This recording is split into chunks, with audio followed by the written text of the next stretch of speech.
Ministério Público do Trabalho recebeu 238 denúncias de assédio eleitoral no fim de semana da eleição. Em todo o segundo turno, foram quase 2.500 casos, envolvendo 1.895 empresas, quase 12 vezes mais do que em toda a eleição de 2018. Sobre esta questão, nós conversamos agora com Clemente Gans Lúcio, que é sociólogo e assessor do Fórum das Centrais Sindicais. Olá, Clemente, prazer falar contigo, seja bem-vindo, tudo bem? Olá, Cosme, olá, Ana Rosa, prazer estar com vocês e com aqueles que nos acompanham. Tudo Clemente, bem? vamos falar... Agora é melhor. Maravilha. Clemente, vamos falar desta eleição, desse processo eleitoral, mas no tangente ao assédio moral e o assédio eleitoral que milhões de trabalhadores brasileiros e brasileiras sofreram no período e no final de semana da eleição. Eu queria te ouvir porque nunca se ouviu ou presenciou fato tão grave como o que nós vivenciamos nesta eleição, Clemente. Olha, Cosme, o que nós observamos, tanto nas centrais sindicais, que fizeram um trabalho específico de monitorar e de receber denúncias de assédio eleitoral no local de trabalho, como você disse, o Ministério Público do Trabalho recebeu quase 2.500 denúncias, muitas delas encaminhadas pelas centrais sindicais. Nós tivemos também assédios que nós recebemos como denúncia no site que as centrais criaram, assédio chamado eleitoral religioso, ou seja, pessoas que denunciaram o uso das igrejas, dos templos, dos espaços de reunião para fazer um assédio eleitoral durante as atividades religiosas. Recebemos denúncias, por exemplo, de prefeitos e prefeitas que fizeram ações de assédio, seja de pressão em relação à suspensão e o não pagamento do Auxílio Brasil, que fizeram um aporte de recursos específicos, reuniões de convencimento ou constrangimento para a votação no candidato Bolsonaro, denúncias de escolas e hospitais pressionando os trabalhadores no voto a esse candidato, e mais recentemente, já durante o processo eleitoral, no sábado, no domingo, todas as denúncias que nós monitoramos e fizemos e atuamos contra a ação da Polícia Rodoviária Federal, com esses bloqueios organizados para impedir a participação, e no pós-eleições, isso que nós observamos ao longo dessa semana, as iniciativas que foram feitas, inclusive com a complacência, muitas vezes com o apoio da própria Polícia Rodoviária Federal, esses atos criminosos que deixaram milhões de pessoas e a atividade econômica muito comprometida com esses atos criminosos de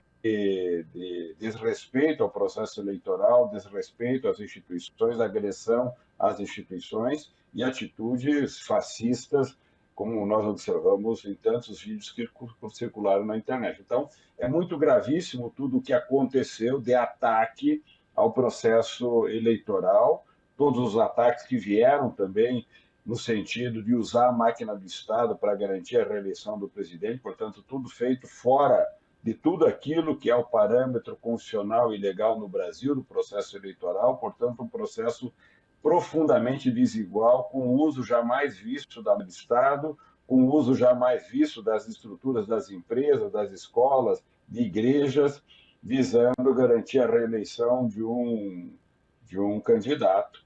o que torna um desafio muito grande para frente pensarmos a preservação e o fortalecimento das instituições democráticas, do Estado Democrático de Direito e de uma reorganização do processo eleitoral para que nós não vejamos mais esse tipo de coisa acontecer nos processos eleitorais futuros. Uhum. Clemente, nós vimos todo esse cenário que você nos descreve. Tem uma indicação de que a região de Minas Gerais, o estado de Minas, que a gente sabe que é um estado importantíssimo no processo eleitoral nacional, porque a gente tem um parâmetro de que, historicamente, quem ganha a eleição em Minas Gerais, no estado de Minas Gerais, é uma referência para quem ganha a eleição nacionalmente. Isso é um processo histórico que a gente vive. E nós tivemos um caso emblemático que passou no Profissão Repórter com o Caco Barcelos, na cidade de Coronel Sapucaia, em Mato Grosso do Sul, onde eles flagraram realmente uma reunião onde as pessoas estavam sendo coagidas. Uma munícipe, inclusive, conta como foi essa coação, que ela participou da reunião. E aí o que eu quero lhe perguntar, Clemente, é quais são as medidas possíveis e necessárias a partir dessa realidade que a gente viveu desses abusos eleitorais, desses assédios eleitorais, o que cabe agora ao campo poder jurídico e também a outros poderes realizar sobre esses assédios que ultrapassaram números já bastante grandes do que foi 2018, como o Cosmo e vocês já bem colocaram. Bom, Ana, o fundamental é que nós continuemos pressionando as instituições, especialmente a Justiça e os ministérios públicos, tanto do Trabalho quanto do Ministério Público Federal, para que ele atue no sentido de denunciar, de fazer todo o processo formal de registro desses atos, fazer o processo legal andar e fazer todas as punições, sejam elas financeiras, seja a prisão, seja as demais penas que devem ser aplicadas, como perda de mandato, inelegibilidade, porque nós temos empresários, temos trabalhadores, por exemplo, muitos policiais da Polícia Rodoviária Federal, temos parlamentares, deputados, vereadores, temos agentes que estão nas escolas, às vezes nos postos de saúde, num hospital. Portanto, nós temos as mais variadas pessoas em mais variadas ocupações ou atribuições dadas por um mandato ou por uma responsabilidade administrativa. Todas essas pessoas da nossa vida precisam ser instadas a responder por aquilo que fizeram. Temos organizações criminosas, temos empresas, temos partidos, temos organizações não governamentais que entraram nesse processo. Na nossa avaliação, todas, e nós devemos continuar daqui para frente mapeando as ocorrências, recebendo as denúncias, formalizando, pressionando as instituições do Estado para que façam todas as iniciativas, processem as iniciativas, concluam esses processos e que todas essas pessoas sejam penalizadas. Por exemplo, a exemplo do que aconteceu, por exemplo, nos Estados Unidos, que desde o processo eleitoral, mais de 6.000 pessoas já foram presas nos Estados Unidos para punir e responder aqueles atos que eles fizeram naquele país. Provavelmente, no caso do Brasil, algo semelhante deve acontecer, portanto, serão, e se tudo caminhar como deve caminhar, serão milhares de pessoas a serem penalizadas, que devem responder com todo o processo devido, processo legal, com todo o direito de defesa, de esclarecimento, mas as imagens, os testemunhos, as denúncias são muito fortes. É tudo muito grave o que a gente recebeu em termos de coação, em termos de coerção, em termos de pressão, de ameaças econômicas, de ameaças sobre a vida, sobre a família, sobre a reputação. Muita mentira que foi colocada nas redes sociais. Portanto, há muita coisa, Ana, para ser feita. Nós devemos e temos a responsabilidade de não retroceder no sentido de exigir que o Estado brasileiro realize de forma muito severa e com rigor todos os procedimentos para que isso seja verificado e que, de maneira exemplar, a sociedade saiba que não é admissível esse tipo de conduta. Podemos ter penalizações econômicas, podemos ter penalizações do ponto de vista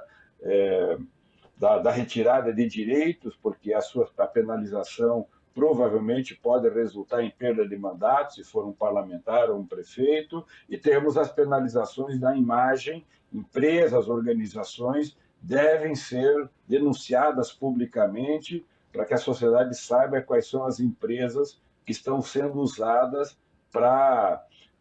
atacar o sistema democrático brasileiro, o processo eleitoral, a liberdade e o direito das pessoas de fazerem democraticamente as escolhas para o destino do nosso país.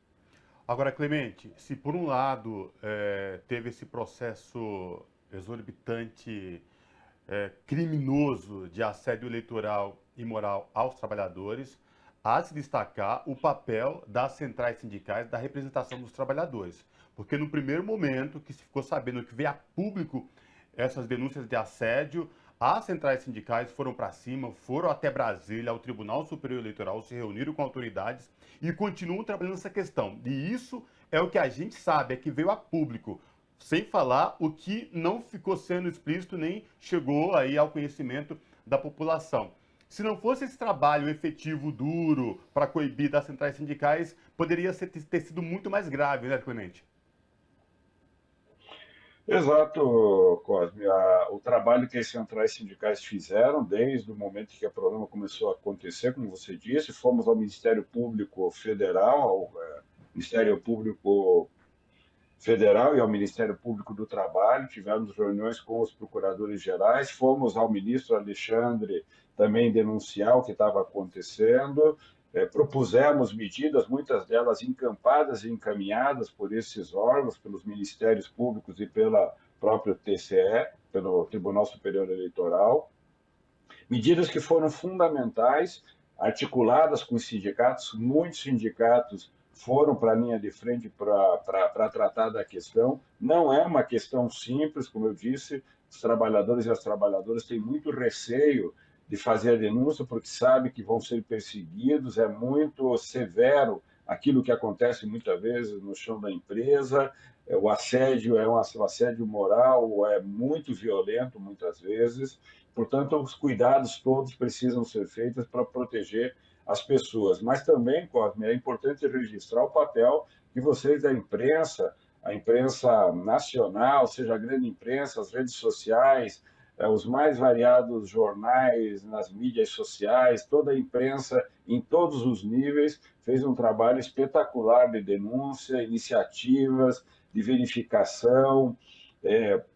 iniciativas que foram apurando aquilo que estava acontecendo, formalizando muitas vezes a denúncia de proteção das pessoas, esclarecendo a sociedade, ajudando, portanto, a sociedade a resistir a esse violento assédio, essa violenta coerção que foi exercida sobre a sociedade, para a gente ter do outro lado o tamanho do resultado, ou seja, contra tudo isso que foi feito, a sociedade foi capaz de se posicionar e dizer que ela queria uma outra estratégia de desenvolvimento, uma outra performance da nossa estrutura de Estado, com uma outra perspectiva do exercício da liberdade e da democracia. Portanto, o resultado eleitoral, considero eu, um resultado fantástico, se nós considerarmos tudo aquilo que foi enfrentado, tudo aquilo que representou o poder, o uso do poder econômico do Estado, o uso do poder de polícia, o uso do poder das redes sociais, da religiosidade da sociedade, tudo isso usado para garantir a reeleição do atual mandatário do país, e nós conseguimos colocar para a sociedade uma outra trajetória, uma outra perspectiva. Creio eu que nós temos uma grande tarefa pela frente, inclusive de olhar para tudo isso que foi feito, fazer a punição, fazer a verificação, de que maneira que a sociedade compreenda que não é aceitável esse tipo de conduta, e isso faz muito mal para toda a sociedade, e é uma situação de aviltamento das liberdades e, digamos, da sociabilidade, da solidariedade na sociedade muito grave, que precisa ser coibido de maneira enérgica, e que a gente possa construir nesses próximos anos todas as vacinas para que nós não tenhamos a repetição dessa trágica e perversa experiência que vivemos nesses últimos meses, especialmente nessas 2, 3 últimas semanas. Tá certo, então conversamos com o Clemente Ganslúcio, que é sociólogo e assessor do Fórum das Centrais Sindicais. Clemente, um prazer falar contigo. Muito obrigada pela sua participação conosco aqui hoje. Um prazer estar com você, Ana, com o Cosme e com todos aqueles que nos acompanham. Abraço, até a próxima.